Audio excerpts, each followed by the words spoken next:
Bonjour Daniel. Bon, dans le cadre de ce colloque, on voudrait connaître un peu plus de ta trajectoire intellectuelle et de ta vie intellectuelle. Et je voudrais que tu nous racontes en quelques mots un peu de ta biographie intellectuelle et de ton parcours de un certain nombre d'années de travail scientifique. Cher Alfonso, merci de m'inviter. Donc, si je comprends bien, il faut dire dans quelles circonstances je suis venu à faire de la science politique, Voilà, par exemple. et dans quel croisement d'auteurs et de courants intellectuels tu as été. Alors, je suis venu par hasard. En fait, j'étais étudiant à Sciences Po Paris.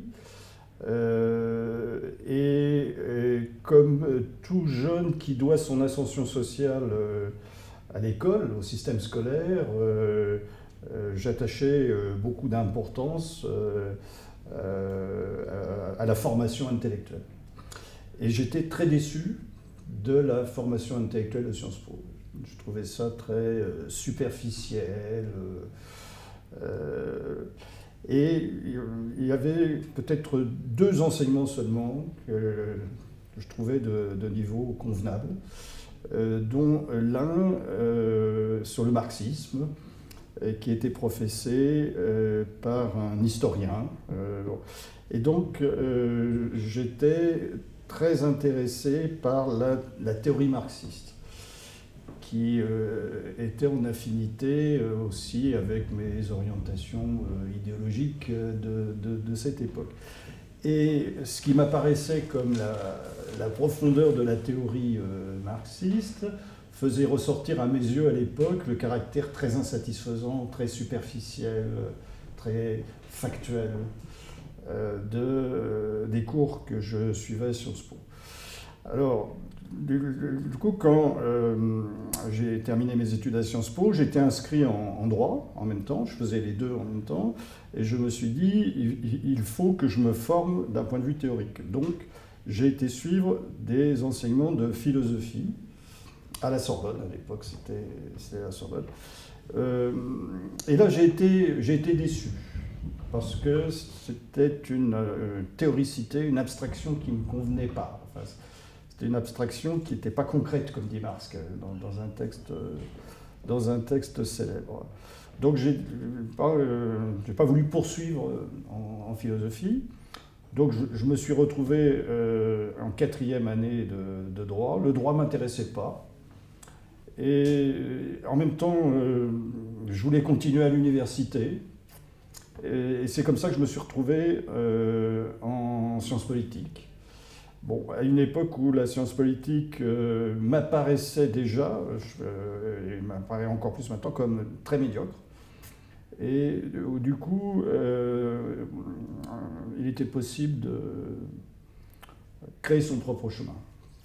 Et donc, j'ai commencé des études de sciences politiques, alors que la science politique de l'époque ne m'intéressait pas du tout. Donc c'est comme ça que je suis entré en sciences politiques. J'ai écrit un mémoire, à l'époque ça s'appelait DES, un mémoire de DES, très mauvais, très médiocre. Mais j'ai réussi à obtenir un poste d'assistant. À une époque c'était très facile d'avoir un poste d'assistant. Il a suffi que je le demande à mon patron de l'époque, Maurice Duverger, pour qu'il le fasse créer. Le poste qu'il s'est fait créer, d'ailleurs, on lui a pris, donc il en a fait créer un autre. Voilà, et donc je me suis retrouvé assistant avec un projet de thèse sur les manuels scolaires, avec une idée un peu marxiste, althusérienne, de l'époque sur les appareils idéologiques d'État, donc l'idée qu'à travers les manuels scolaires, l'école formerait les visions idéologiques des citoyens. Voilà. Et c'est dans ce cadre-là que, j'imagine, tu aboutis et tu rencontres Pierre Bourdieu et une fois que tu le rencontres, tu entreprends ce travail tout à fait remarquable, en plus très efficace, sur les générations à venir de transférer un certain nombre de catégories bourdieusiennes à la science politique française naissante, où on voit de passage d'un état de jeunesse à un état de maturité intellectuelle. Alors, je rencontre Bourdieu par l'intermédiaire de Patrick Champagne, qui est un sociologue qui est très proche de Bourdieu, et qui, à l'époque, qui avait 1 an de plus que moi, hein, on avait le même âge, et qui était chargé de travaux dirigés en méthodologie dans le DES de sciences politiques, enfin, l'équivalent d'un master maintenant de sciences politiques. Et alors pour moi, ça a été la révélation, le choc. T'es pas le seul. Ça a été le choc. Et notamment, donc c'est l'automne 1970, l'ouvrage La reproduction vient de sortir. Et Patrick Champagne me dit tu devrais lire ça. Donc je le lis toute la nuit, sans interruption. Et là, je suis ébloui.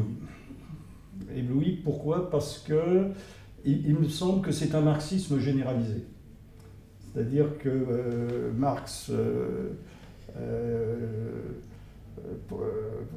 proposait une analyse, à mes yeux, à l'époque, extrêmement intéressante, approfondie, d'un certain nombre de phénomènes sociaux.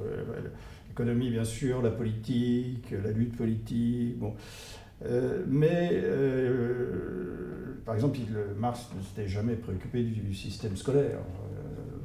Et donc, il me semblait que Bourdieu proposait un marxisme généralisé au sens où il proposait une analyse matérialiste de l'ensemble des phénomènes sociaux. Donc, une palette encore plus large que celle de Marx. Et puis, ce qui me fascinait aussi, c'est qu'à la fois, il y avait de la théorie, il y avait un très haut niveau de théoricité, et ça, moi, j'étais demandeur de ça, mais en même temps, il y avait le souci de l'observation, donc c'était une théorie concrète, quoi. C'était le rapprochement du concret par la théorie, comme dit Marx dans un texte célèbre. Donc, pour moi, ça a été la révélation. Donc je passais toute la nuit à discuter avec Champagne, enfin, on avait un séminaire qui se terminait assez tard le soir, vers 10h, puis on allait prendre des pots, toute la nuit on discutait. Donc c'est là que j'ai changé de sujet, en discutant avec Champagne d'ailleurs, l'idée que si on voulait comprendre la politique, il fallait peut-être commencer par essayer de comprendre ceux qui sont le plus à distance du politique. C'était une sorte d'orientation épistémologique, méthodologique. Et effectivement, j'ai pris appui sur l'amour de l'art, transposition de l'amour de l'art à la politique, sans beaucoup de plus-value intellectuelle de ma part. Donc c'était une opération, oui, de raisonnement par analogie, avec les limites d'ailleurs de l'amour de l'art, c'est-à-dire c'est quand même une analyse qui est un peu cognitiviste, on va dire, quoi, hein. Donc c'est comme ça que j'ai commencé à mobiliser des instruments d'analyse de la sociologie de Bourdieu, pour l'analyse des phénomènes politiques. Et alors, avec Bourdieu, j'ai commencé aussi à travailler. Donc, on m'avait demandé d'écrire un petit livre de présentation. J'avais des jeunes collègues qui lançaient une collection de petits livres. Donc, on m'avait proposé d'écrire un petit livre sur le personnel politique.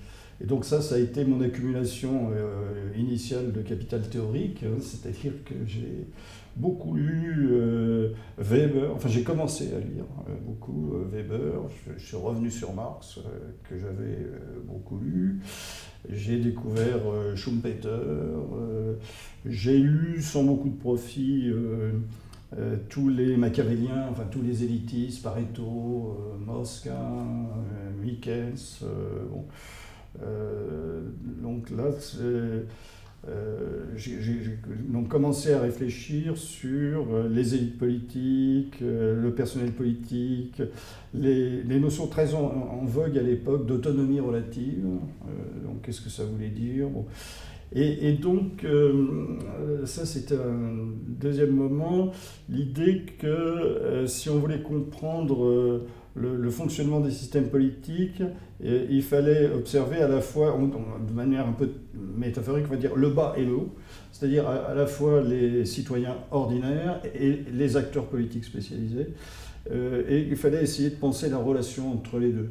De même qu'au début, je pensais que, alors là je le dis peut-être de manière rétrospective, mais si on veut bien comprendre le rapport aux politiques, on va peut-être en parler, de ceux qui sont très impliqués dans la politique, par exemple toi, moi, il faut les comparer avec ceux qui sont très peu impliqués. Et si on veut bien comprendre ceux qui sont très peu impliqués, il faut les comparer avec ceux qui sont très impliqués.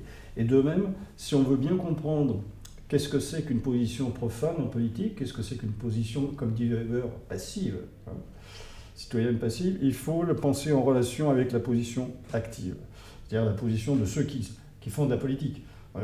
En français, il y a un mot formidable, on dit homme politique.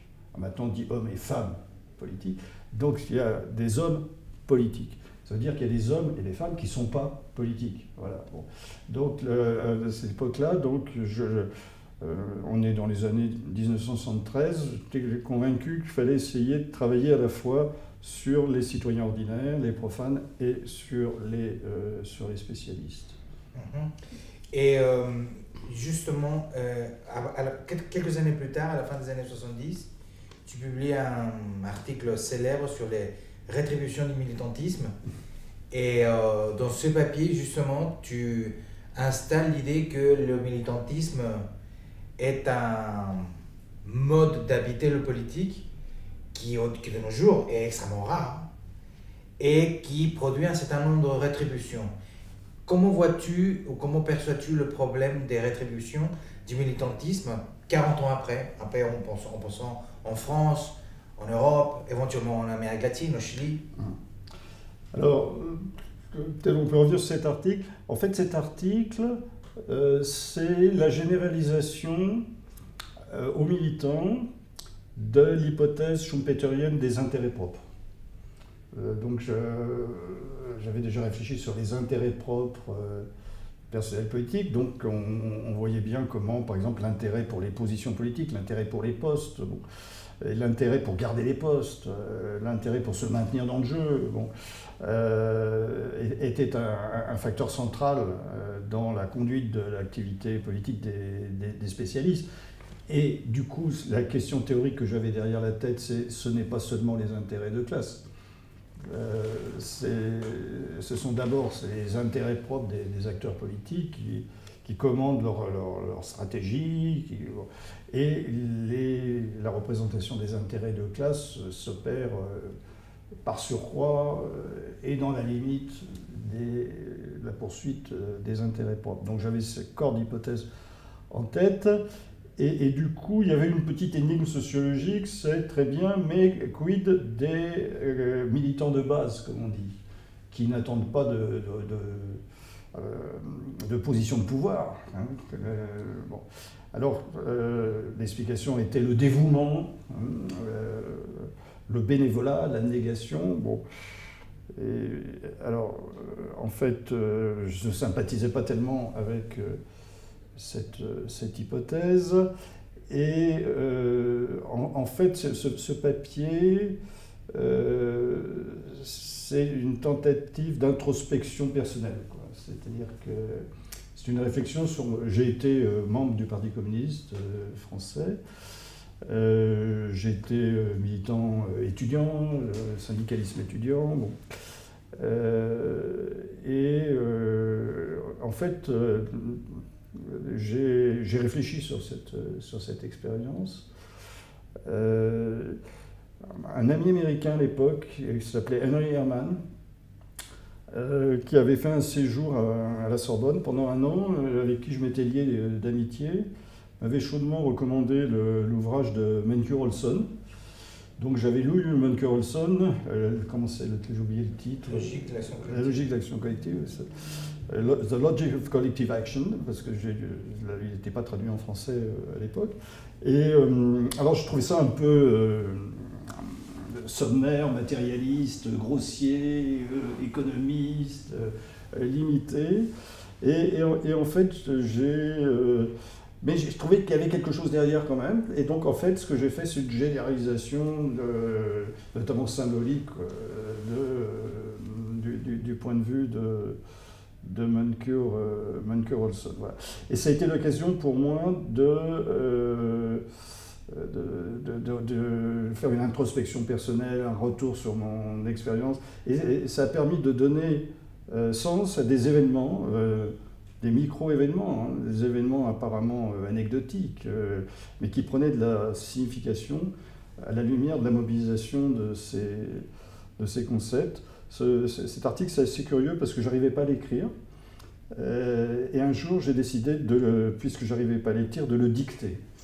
Et donc, je l'ai dicté, d'un coup, comme ça. C'est venu... Voilà. Alors, bon, effectivement, hein, la rétribution du militantisme, dans une époque, l'âge d'or du militantisme, puisqu'on est dans des périodes de mobilisation des années 60, des années 70. On en discutait tout à l'heure, fin des années 60, début des années 70, il y a une expérience phare, c'est l'expérience chilienne. Donc pour nous, en France, c'est une expérience extrêmement importante parce qu'on considère que ça ouvre la voie vers une forme de transformation sociale pacifique. Donc malheureusement, après 73, l'expérience chilienne est dramatiquement interrompue, mais en France en particulier, il y a toujours une mobilisation sociale, on est il y a des utopies, on pense qu'on peut changer le monde, par la politique, on pense qu'une alliance à gauche autour d'un programme avancé, ça sera une voie vers la transformation. Donc on est dans une époque, c'est l'âge d'or du militantisme. Et c'est l'âge d'or du militantisme de base. Hein. Donc j'écris ce papier dans ce contexte particulier. Et une année après, tu publies ton texte phare, Le sens caché. Oui. C'est un texte où commence à apparaître un certain nombre de problèmes et de catégories qui vont t'accompagner pratiquement toute ta vie durant, comme par exemple la notion de compétence, de rapport aux politiques. Il y a déjà l'apparition de la notion de marché politique. Qu'est-ce que tu peux nous en dire à partir de là? Qu'est-ce qui se passe dans la vie intellectuelle de Daniel Gaxi entre le sens caché, la démocratie représentative et un certain nombre de papiers intermédiaires et tout ce qui vient après? Peut-être on peut revenir sur les rétributions du militantisme, parce que tu me demandais ce que j'en pense maintenant. Oui. Alors, bon, j'ai pas fait d'enquête moi-même directement sur ces questions récemment, mais j'ai des étudiants qui ont fait des enquêtes. Alors, il apparaît qu'il y a désormais deux types de militants. Il y a un militant d'ancien type, d'ancien régime un peu, qui correspond assez bien à ce que j'ai analysé dans cet article là, sur les rétributions du militantisme. Et puis, on a vu apparaître un autre type de militant qui sort de l'université dans une période de crise de l'emploi quand même, difficulté d'insertion professionnelle des diplômés, spécialement dans nos disciplines, en sociologie politique. Bon. Et qui, alors je ne sais pas du tout si c'est un calcul conscient, je pense qu'on ne peut pas le savoir, ça n'a pas beaucoup de sens, mais en tous les cas, adhère. Alors souvent, il y a une sorte de filière, quoi, hein. Beaucoup de nos étudiants sont passés par cette filière, ils sont à l'université, ils font des études de sciences sociales, par exemple de sciences politiques, ils militent à l'UNEF, au syndicat des étudiants, en même temps ils adhèrent au Parti socialiste. Quand ils ont terminé leurs études, ils trouvent assez facilement des positions d'assistant parlementaire, de conseiller d'un maire, d'un conseiller d'un président de conseil général. Donc Ils s'installent dans le milieu politique. Assez rapidement, ils sont placés sur des listes pour des élections municipales, donc ils sont élus. Donc ils commencent à avoir des petits mandats, ils s'engagent dans une carrière politique. Et quand le député dont ils étaient l'assistant arrête la politique, prenne sa place, ils sont... Voilà. Donc il y a des formes d'engagement politique qui sont probablement moins désintéressés ou intéressés, privatifs, absents qu'elles ne l'étaient dans le passé. Une des raisons pour lesquelles j'ai écrit ce papier, ce réseau du militantisme, moi j'avais une contradiction à surmonter. Une contradiction entre un intérêt sociologique à montrer qu'il y a des intérêts au militantisme et une conviction indigène que beaucoup de militants que j'ai rencontrés étaient parfaitement sincères et absolument pas dans le calcul carriériste. Donc il fallait tenir les deux en même temps. Et donc, des hypothèses relatives au caractère inconscient de ces rétributions. Alors ça, je pense que ça existe toujours, mais pour une partie des militants. Et par contre, je ne suis pas sûr du tout qu'il y a ces nouveaux militants, je pense qu'ils sont beaucoup moins désintéressés que ne l'étaient les militants. Donc il y a les deux types en ce moment. Ce qui génère d'ailleurs des clivages à l'intérieur, par exemple des organisations de base du Parti socialiste. Il y a des clivages entre ceux qui s'appellent les vieux militants et les nouveaux qu'ils qualifient d'opportunistes, enfin de carriéristes. Bon, alors tout ça, donc j'ai écrit un papier dans la revue suisse de sciences politiques, qui est en fait une réflexion sur la pertinence et la non-pertinence des analyses du papier de 1977, là, et en réfléchissant également sur les conditions sociales qui peuvent favoriser un rapport plus instrumental à l'engagement politique. Et venons-en alors à la question sur le sens caché de 1978, un an après. Dans ce livre où tu commences à installer et à réfléchir sur un certain nombre de catégories qui vont être très influentes dans la discipline, comme la notion des compétences, de rapport aux politiques. Tu reprends la thématique déjà visitée par Pierre Bourdieu en 1970 sur l'opinion publique et que toi-même tu revisites en 1990 avec l'article Au-delà des apparences. Mais c'est aussi, c'est dans ce bouquin-là où tu commences à réfléchir aussi sur la notion de marché politique, une notion périlleuse, étant donné la composante économique qui est inclue. Comment ces catégories-là, regardées rétrospectivement, est-ce que ce sont des catégories à révisiter, à déconstruire, à refaire, ou l'objet sur lequel tu as pensé a tellement changé que les catégories peut-être ne sont plus pertinentes? Que pourrais-tu nous en dire? Alors sur marché politique, par exemple. Alors le marché politique, bon, c'est vrai que c'était dans l'air du temps à l'époque. Je me souviens avoir lu des travaux, par exemple sur les Economic Theory of Bureaucracy, c'était très développé. Of democracy. Bureaucracy. Bureaucracy. Not dance, not the economic theory.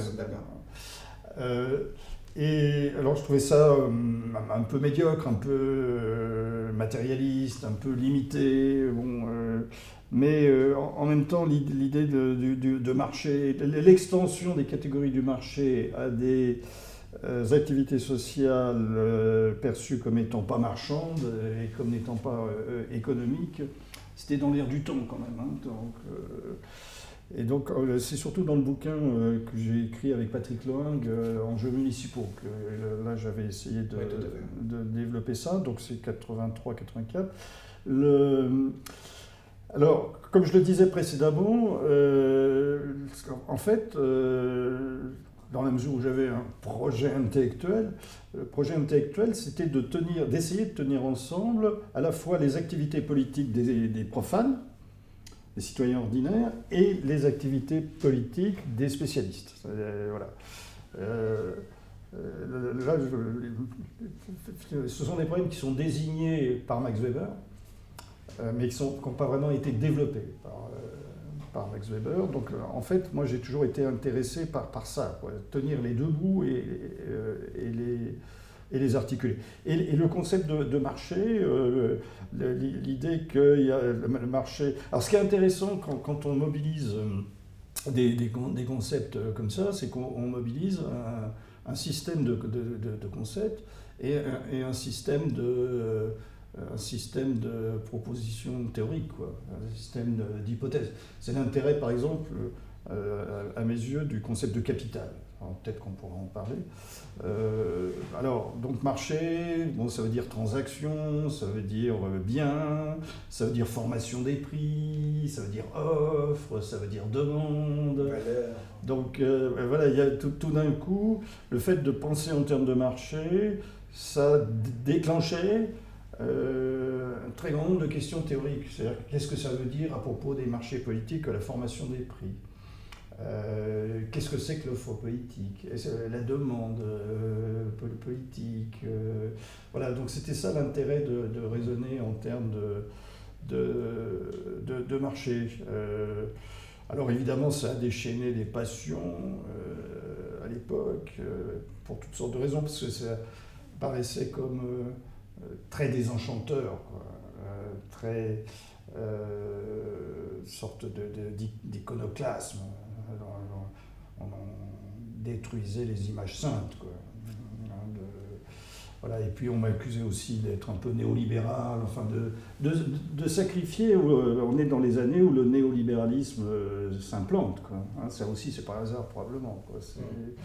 Donc ça a été très très critiqué, dénoncé comme étant réducteur. Bon. Moi, je pense que ça a été utile, ça m'a permis d'avancer. Ça a permis de mettre un nom, des mots pour désigner des choses, que maintenant je ne désignerai plus avec ces mots-là. Voilà. Mais pour moi, ça a été utile, ça m'a fait un peu avancer. Et dans la mesure où on discute de l'idée de marché ou de la notion de marché, c'est assez logique de revenir sur la notion de capital. Chez Pierre Bourdieu, la notion de capital était difficilement pensable sans la notion de champ. Et pourtant, il existe déjà un certain nombre de travaux qui isolent et décomposent la notion de capital pour essayer de s'intéresser à la notion elle-même, au-delà du fait qu'effectivement, elle opère dans le cadre de la notion de champ. Comment conçois-tu la notion de capital politique, en l'occurrence ? Alors, là encore, la notion de capital, ça me paraît intéressant parce que dès qu'on utilise le mot capital, plutôt que d'autres mots, il y a d'autres mots possibles, on déroule un ensemble de questions théoriques ou d'hypothèses théoriques. Il y a 2 mois, j'étais en Allemagne pour un colloque international en l'honneur d'un de mes amis, Henrik Best. Bon, et justement, j'ai fait une communication là-dessus, sur le capital politique, avec une base empirique. Hein, bon. Et Henrik me disait, ouais, pourquoi tu utilises la notion de capital? Moi, je préfère parler de political asset. Alors je dis oui, on pourrait utiliser d'autres mots, on pourrait dire ressources, on pourrait dire asset, on dit capital. Pourquoi capital? Parce que quand on dit capital, immédiatement, le capital, ça s'accumule. Ça s'entretient, ça s'use, ça s'entretient, ça se transmet. Voilà. Alors que si on dit ressources... Et les actifs. Hein? Et les assets. Pareil. Oui. Donc, le ressources, je trouve que c'est un mot plat. C'est ce que j'ai dit, Henrik, c'est un peu plat. Asset, pareil. Bon, oui, effectivement, on peut désigner la même chose par ressources. Mais l'intérêt de raisonner en termes de capital, c'est que ça déroule beaucoup de questionnements théoriques. C'est-à-dire, par exemple, si on dit voilà, le capital ça s'entretient, qu'est-ce que ça veut dire l'entretien du capital politique? Si le capital ça se transmet, qu'est-ce que c'est que la transmission du capital politique? Donc je trouve que c'est beaucoup plus riche. Hein. Alors évidemment, ça a son côté, ça sent un peu son marxisme, alors les gens n'aiment pas trop, hein, ça fait un peu marxiste. Ça fait un peu, peut-être aussi un peu prétentieux. Il y a des usages un peu prétentieux du concept de capital. Ça peut être une formule une opération un petit peu de... Comment je pourrais dire ça, ça peut donner l'impression de la profondeur théorique sans la profondeur théorique. C'est-à-dire ça fait chic. Hein, voilà, alors on peut faire du capital partout, comme ça, donc ça donne l'impression de la hauteur théorique. Le risque, c'est qu'il n'y ait rien derrière. Hein, donc ça peut être ça aussi. C'est assez souvent. Il y a eu inflation de toute espèce de capital, et parfois c'est un petit peu du charlatanisme intellectuel, quoi, dans certains cas. Voilà. Donc la question c'était le capital politique. Oui, donc l'hypothèse de Bourdieu, qui à mon avis n'a pas une théorie achevée du capital. Je pense que Bourdieu dit des choses contradictoires sur le capital, mais il y a des choses très intéressantes. Donc par exemple l'hypothèse qui est une hypothèse qui n'est pas spécifique à Bourdieu, hein, qu'on trouve chez Parsons par exemple, bon, que le monde social se caractérise par une différenciation d'un grand nombre d'univers distincts, relativement différenciés. Le monde moderne, c'est le processus de différenciation. Donc Bourdieu prend appui là-dessus et constate l'existence d'un très grand nombre d'univers sociaux qu'il appelle champs. On pourrait les appeler autrement, hein. Il les appelle champs pour des raisons il y a une analogie avec les champs magnétiques.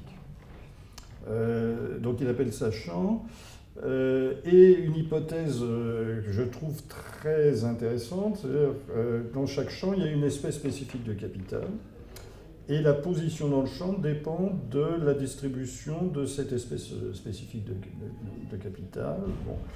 Donc ça, je trouve ça extrêmement intéressant, parce que là encore on a une théorie générale, quoi, très, très générale, que Bourdieu n'a pas construite en pensant au champ politique. Hein, je pense qu'il pensait au champ scientifique plutôt, au champ intellectuel. Et c'est ça qui est formidable, c'est qu'on peut mobiliser une théorie générale et de la transposer sur les phénomènes politiques, puisqu'on s'est spécialisé dans l'analyse des phénomènes politiques, et ça libère immédiatement une grande quantité de concepts, de questions. Moi, je trouve ça très stimulant, quoi. Hein, Et dis-moi, Daniel, pour terminer, la notion de capital implique également un certain sens du jeu et du champ par lequel le capital peut être mobilisé et éventuellement investi. En politique, la compétence politique joue ce rôle. Ou bien on peut imaginer que la notion de compétence politique, entre autres choses, permet d'investir du capital et en tous les cas d'habiter le monde politique et de participer de ce monde en tant qu'acteur, en tant que profane intéressé par la politique, et ainsi de suite. Comment conçois-tu l'usage du capital, de la notion de capital en politique, par des agents dont on sait que tout le monde n'est pas également compétent et tout le monde n'a pas, en plus, ou qui plus est, le même volume ni la même structure du capital. Alors, le concept de compétence politique, à l'origine, j'ai emprunté à Bourdieu, et je crois depuis je l'ai développé, avec des apports propres de ma part. Donc, le concept de compétence politique, c'est un concept qui essaye de donner des instruments pour penser les relations de citoyens ordinaires avec l'univers politique. Ce n'est pas un concept qui a été construit pour analyser les activités des spécialistes, des politiques, des hommes, des femmes politiques. Donc ça, c'est une première chose. Moi, quand je dis compétences politiques, je ne pense pas à la compétence politique des professionnels. Même s'il y a un article que je n'ai pas publié encore, j'ai ça dans mon ordinateur. J'ai fait beaucoup d'entretiens avec des députés pour des enquêtes à propos de l'Europe, de leur vision de l'Europe. J'en ai rencontré vraiment beaucoup. Et j'ai du coup commencé à réfléchir à cette forme très particulière de compétence des professionnels de la politique. Par analogie avec ce que Weber appelle les virtuoses en religion. Donc je pense qu'il y a une forme de virtuosité politique, une forme de compétences politiques très particulières aux spécialistes. Là, j'ai des choses à dire, mais je n'ai pas du tout publié encore là-dessus. Alors, la question du capital politique, je ne suis pas sûr que ce soit beaucoup articulé avec la question de la compétence politique des acteurs politiques, la compétence politique des professionnels de la politique. Je ne suis pas sûr que ce soit très important d'articuler. Les économistes, par exemple, sont beaucoup intéressés à l'accumulation du capital économique et ne se sont pas beaucoup intéressés au savoir-faire des entrepreneurs. Et à ma connaissance, il n'y a pas tellement d'articulation théorique entre le savoir-faire des entrepreneurs économiques et l'accumulation du capital. Donc, là, moi, je n'ai pas particulièrement réfléchi à ça. Récemment, notamment dans la communication que j'ai faite en Allemagne, là, pour le départ d'Henrik Best, j'ai travaillé à la question de quels sont les facteurs objectifs de l'ascension politique. En tant que forme, que facteur favorisant l'accumulation de cette composante particulière du capital politique que j'appelle la composante interne du capital politique, c'est-à-dire la reconnaissance par les pairs concurrents. D'accord. Et pour en terminer, qui dit politique dit lutte, conflit, compétition, concurrence, lutte. Oui. Et là, on vient de sortir justement d'une table ronde sur le contentious politics. Et justement, je voulais te poser la question concernant la manière dont on devrait parler et réfléchir sur les différentes formes qu'adopte la compétition politique dans les démocraties d'aujourd'hui. Qu'en dis-tu? Une des formes possibles, c'est le contentious politics. C'est de la dimension plutôt confrontationnelle de la politique. Mais tout ne relève pas de la confrontation politique. Il y a aussi d'autres formes de concurrence. Que peux-tu nous en dire à ce propos? Pas grand-chose, parce que j'ai pas réfléchi. Tout n'est pas lutte dans la politique. Par exemple, c'est vrai que Bourdieu, par exemple, définit les champs, c'est un espace de lutte et un espace de force. Bon, c'est vrai qu'il y a des luttes, on pourrait dire aussi c'est un espace de coopération. Oui, tout à fait. Donc c'est un espace de coopération, de lutte et de force. C'est un espace paradoxal aussi de reconnaissance. Il y a une reconnaissance scientifique paradoxale qui a bien été pointée par Bourdieu, à savoir que l'autorité scientifique dépend de la reconnaissance des pairs, qui sont aussi des concurrents. Donc il y a cette forme très paradoxale de reconnaissance, où quelque part c'est le concurrent qui reconnaît l'autorité scientifique. Bon. Il y a quelque chose comme ça en politique aussi. Donc il y a des formes de reconnaissance par les adversaires. Donc moi je me suis intéressé à ça récemment. Bon. Par exemple, quand un jeune parlementaire arrive au Parlement, il est backbencher, parlementaire du rang, bon, il peut progresser dans une hiérarchie. Il peut ne pas progresser, mais il peut progresser. Par exemple, je ne sais pas comment ça marche au Chili, mais en France, il peut devenir vice-président d'une commission, vice-président d'un groupe, puis président d'une commission, président d'un groupe. Bon, ça, c'est une forme d'ascension politique. Si on suit Bourdieu, c'est l'augmentation du capital politique individuel. Et c'est de l'accumulation de capital politique individuel qui repose sur des reconnaissances des pairs, qui sont des concurrents à l'intérieur du parti et des adversaires des autres partis. Donc c'est une forme de lutte politique paradoxale. Et puis ce qu'on sait aussi un peu des coulisses de la politique, c'est qu'il y a la politique pour la façade. Il y a la politique pour le public, qui est la politique contentieuse, enfin je ne sais pas comment on peut dire, la politique très conflictuelle, voilà. La politique très conflictuelle, ça pourrait être ça, conflictuelle, la traduction du mot. Et il y a une politique qui est beaucoup moins conflictuelle, qui est un peu dans les coulisses, des gens qui officiellement sont des adversaires, mais qui s'apprécient. Donc, moi qui fréquente un peu les milieux parlementaires, j'ai beaucoup d'anecdotes sur des gens qui sont officiellement adversaires et qui se retrouvent dans leur bureau. Il y en a un qui amène du foie gras, l'autre qui amène... Et puis hop... Donc ils passent une soirée ensemble. Donc c'est aussi ça la politique. Mais c'est une politique un peu cachée. Merci Daniel Gaxi. Merci.